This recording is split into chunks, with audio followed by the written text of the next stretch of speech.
The Hombu Dojo in Waseda, Tokyo, has always been our anchor. It survived the big earthquake in the early 90s and was renewed. In a way, we all just thought it would be there forever. So many of our international Shihans and students have made the pilgrimage to the Hombu Dojo and felt the history of this place where Kaiso, our founder, actually lived upstairs. We have a long lineage going back to the birthplace of karate in the Ryukyu Islands of Okinawa. The rulers in Okinawa at the time held the Kudaka family in such esteem that they presented them with their own island. And to this day, there is an actual island named Kudakajima, just off the coast of Okinawa, that still bears the name of our founder's family.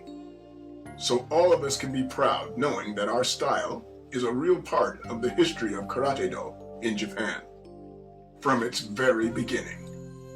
I can't think of any other style that can trace its founder's history back that far with physical evidence to back it up. And with Kaiso's son, Soshihan Masayuki Kukan Hisataka, 10th Dan, we are still actively working to further develop and expand our knowledge of this martial art. We are all on this endless journey. We will never stop learning.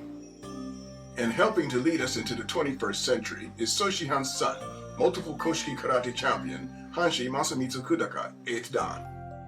Hanshi Masamitsu Kudaka is always traveling, putting on seminars and promoting Shorinjiryu Kenkokan Koshiki Karate-Do all over the world. We have branches of Shorinjiryu Kenkokan Koshiki Karate-Do in India, Russia, Pakistan, Mongolia, USA, South America, Australia, Canada, Europe, Hong Kong, Singapore, just to name a few. This is a special time for us all now. So try not to feel sad about the closing of the Hombu Dojo. We will be back. Instead, let's reflect on all the great memories that we have of our first day's training there with the masters of our school. Feel proud that you had the chance to be part of our brilliant history. We have brothers and sisters now, all over the world, that support each other, regardless of race, religion, or political affiliations. In the dojo, we all speak the same language. Karate-Do. If everyone went to a dojo, the world would be a better place for sure. What are your first memories of visiting the Hombu Dojo? We welcome you to share your memories in the comments section below. For me, I remember entering the Hombu for the first time in 1979. It was winter, and it was freezing outside. We had to walk down a small alley on the right side of the building that led to the main entrance. I noticed the smell of burning kerosene that the heaters were giving off along with the heat. My glasses fogged up right away, and the hardwood floor was cold. Some people were going over the basics, while others were sparring with the Kendo Bogu chest protectors. No super safe Anzen Bogu yet. Soshihan Masayuki Hisataka handed the class over to one of the black belts and gave me a history lesson about Shorinjiryu Kenkokan Karate-Do. It sounded like a script from a movie.